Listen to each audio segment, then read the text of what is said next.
Hi everyone, welcome back to V Speaks. My name is V, and to all the returning subscribers, I love you guys so much. And to everybody watching this video, anybody watching this video for the first time, welcome my loves, welcome. Okay, please don't forget to comment, like, subscribe, tell your friends and friends about V Speaks. So today's topic is imposter syndrome. Have you all ever had imposter syndrome? I think about 2 years ago I had a conversation with my best friend about imposter syndrome and how she was experiencing it, etc. So have you all ever had or experienced imposter syndrome? What is imposter syndrome? Imposter syndrome, also known as imposter phenomenon or imposterism, is the tendency to believe your success is undeserved and that someday people will realize you're a fraud. The belief persists even when concrete evidence such as degrees or awards indicate that you're worth your accomplishments. So with me, imposter syndrome happens with schoolwork. Like, I remember my very first test for the year, I got 100%, and it was a quiz, and I barely knew the content of my work, and I got 100%. I was so shocked. The first thing I did was screenshot and send my dad. Now, my dad was really excited. Oh my gosh, you got 100%, what? To me, it was like, yeah, but it's 20% towards the term. And I need to do my other tests. Like, did I really? I feel like I didn't do enough. I feel like I didn't deserve the 100%. I felt like, is it? You know, I didn't feel like it is important, that 100%. Or my imposterism was matric. Like, damn, did I seriously pass matric? Like, or me being in my second year this year. I would explain my story to you when I graduate, guys. In 2 years, I'm graduating in 3 or 2 years. But my academic journey, oh my god, it's actually a great achievement that I'm in my second year, because I've been in many first years, child. Anyway, what are the effects of imposter syndrome? Despite how widespread it is, imposterism can be isolating. People generally don't share their imposter experiences because part of the distortion involves fearing that others will realize that you're undeserving or incompetent. Instead, you're more likely to suffer in silence. Imposter syndrome can affect many areas in your life. If you feel like an imposter in academia, you might believe you need to work yourself to exhaustion to fit in. At work, fear of being seen as a phony would lead you to turn down promotions and stunt your professional growth. Similarly, in your hobbies, a fear of failure can prevent you from trying out new things, like joining a sports team or experimenting with new crafts or creating endeavors. So yeah, if those are the effects of imposterism. Imposter syndrome, to me, is very much similar to self-sabotage. That's why I wanted to do the topic self-sabotage and imposter syndrome, because I feel like sometimes we mix up the two meanings because they are so similar, right? The fear of failing can make you feel like when you achieve something that you fear to fail is not good enough. Does it make sense? Am I eating? But I repeat, the fear of something can make you to feel like the thing that you were fearing, once you achieve it, is not good enough. Okay, for me, I feel like I haven't achieved enough. So every time I fulfill my goals or something good happens, I feel like something better can happen. Or I feel like, do I really deserve every single thing that is happening? You understand? Do I deserve my achievements? did I do good enough? I do burn out. Like, I think I've spoken about this in my vlog or my previous video, that I burned out. And that burnout was caused because I felt like I was not working hard enough. I was not doing good enough. But my results from all my hard work are showing. They just, for me currently, I think I am experiencing imposter syndrome because I don't feel like I'm good enough.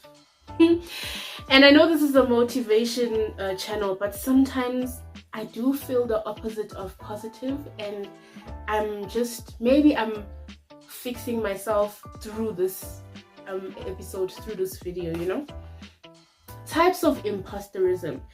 Number one, the perfectionist. You set unrealistically high standards for yourself and sometimes for other people as well. Anything short of perfection feels like failure. You tend to be overly critical of your performance and doubt the quality of your work. So I'm a perfectionist, I'm not gonna lie. Like, I recently had a guest here and I just felt like I wasn't hosting good enough because they were doing everything, you know, and I just felt like, did I feed them enough? Were they comfortable? Were they happy? Were they good? Because I was just like, did I do enough? You know, was I good enough? Because I'm very much of a perfectionist. With me burning out, it's perfectionism, because I have lists and schedules that I need to make sure I fulfill, you know, and those things really affect me when I feel like my quality of work is not good enough. Superhuman, number two. Unlike a perfectionist who may feel satisfied if they can meet high standards in one specific area, you expect to master multiple roles.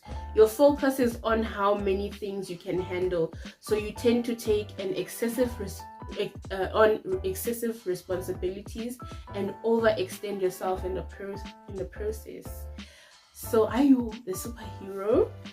Number three, natural genius. As well as setting unrealistically high standards and expectations, you also judge yourself on speed and how easily you complete your tasks. Your thinking might be, I'm naturally talented, so I should be able to excel without efforts or much coaching. You can feel tasks that involve patiently honing skills or learning through multiple failures. And then, yeah, those are the three that I chose to, you know, cover on. I feel like you should research more on the types of imposterisms and identify which one you are. For me, I'm definitely the perfectionist. I am a perfectionist through and through. I'm kind of a type A also about a lot of things. I've learned how to relax as I grew older. But the perfectionist is like, what are the causes of imposter syndrome? Personality. People who are easily upset or prone to anxiety are more likely to experience imposter syndrome. The same is true for people who are perfectionists. Low self-esteem is also related to a higher risk of imposter feelings. So now lately, kids, do I have anxiety? I don't know. I don't think guys, this thing depends. Got personality. I feel like it's hard because it depends on you and your experiences in life. But I feel like you shouldn't. There's no specific personality that gets imposter syndrome. Anybody can get imposter syndrome. It's just that some personalities get it more excessively than others. So a type A person who is more anxious about keeping time and all those things and overworking and making sure things are clean and straight can get imposter syndrome deeper than a chilled person. A chilled person might not even be aware that they have imposter syndrome until they watch a TikTok video about it or a V-Speaks video about it and they're like, whoa, I actually have imposter syndrome, you know? Upbringing and parenting style. A person's early relationship with their parents can play a role in the development of imposterism. For example, if your parents were overprotective or controlling, you may be more at risk. Similarly, it's more common when a family puts a high priority on academic or when parents are inconsistent in how they criticize or praise their kids. For me, I grew up as an only child, and yeah, man, my parents were very chilled. I think my type A-ness is from me because my parents are so laid back, you only live once, life is too short. Me, I'm like, no, life is not too short. Time, we need to make sure this is perfect. We need to go, hey, like schedule, like my mom used to be so clumsy. She'd come home, leave her shoes at the door, leave yesterday's shoes that she was wearing there. Like, she'd pile up her shoes in one corner, and I'd be like, you need to put them in the bedroom, in your closet, or wherever you put your shoes. Like, you can't leave a trail of your shoes in the house, girl.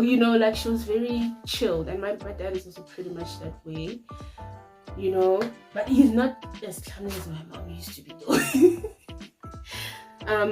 Social media. Many studies indicate that social media can affect your confidence and self-esteem. It is easy to judge yourself harshly when you're looking at a highlight reel of your peers' adventures, success, and achievements. Using social media platforms and browsing through other people's posts triggers imposter thoughts. Those thoughts can lead to negative emotions like anxiety and despondency. And then let us see the rest of the notes. How to deal with imposter syndrome. So this part, guys, is solutions. So I'm going to be reading through all of this, okay? I'm not really going to put too much input, but if I do, I do, because I talk a lot. How to deal with imposter syndrome. Number 1, practice being imperfect. Tell yourself that good enough is often good enough. In many cases, you make improvements later. Submit work that's likely to receive a B+ rather than an A+. That is not easy if you are an A+ person. Be a few minutes late for a meeting. Leave your desk just a little more disorganized than usual. Number 2, remember to be patient with yourself. Repetition and persistence are often the paths to improvement. It might help you reframe challenges as opportunities or experiments rather than hurdles that you need to clear with ease. Number 3, okay. Take up a task or hobby that you're unfamiliar with. Try your hand at a new language or experiment with a new recipe. Allow yourself to get comfortable with being a novice and learning through repeated failures. If you feel frustrated, remind yourself everyone is a work in progress and I will always have room to grow. Last but not least, number 4, keep in mind that the quest to knowledge is actually an unending pursuit. Recognize your limits and acknowledge that you don't need to know everything to start a task. Sometimes it's more important to simply identify who has the knowledge that you're lacking and ask for help. So I hope you guys took something from this video, and yeah, man, stay healthy out there. Change your mindsets, your habits, your emotions. Not really your emotions, because you can't really change that, but change your mindset in terms of how you think about yourself. I think we are our biggest imposters because we always either want to be something we are not, or we feel like being ourselves is never enough, So I hope you guys enjoyed this video. Please comment, like, subscribe.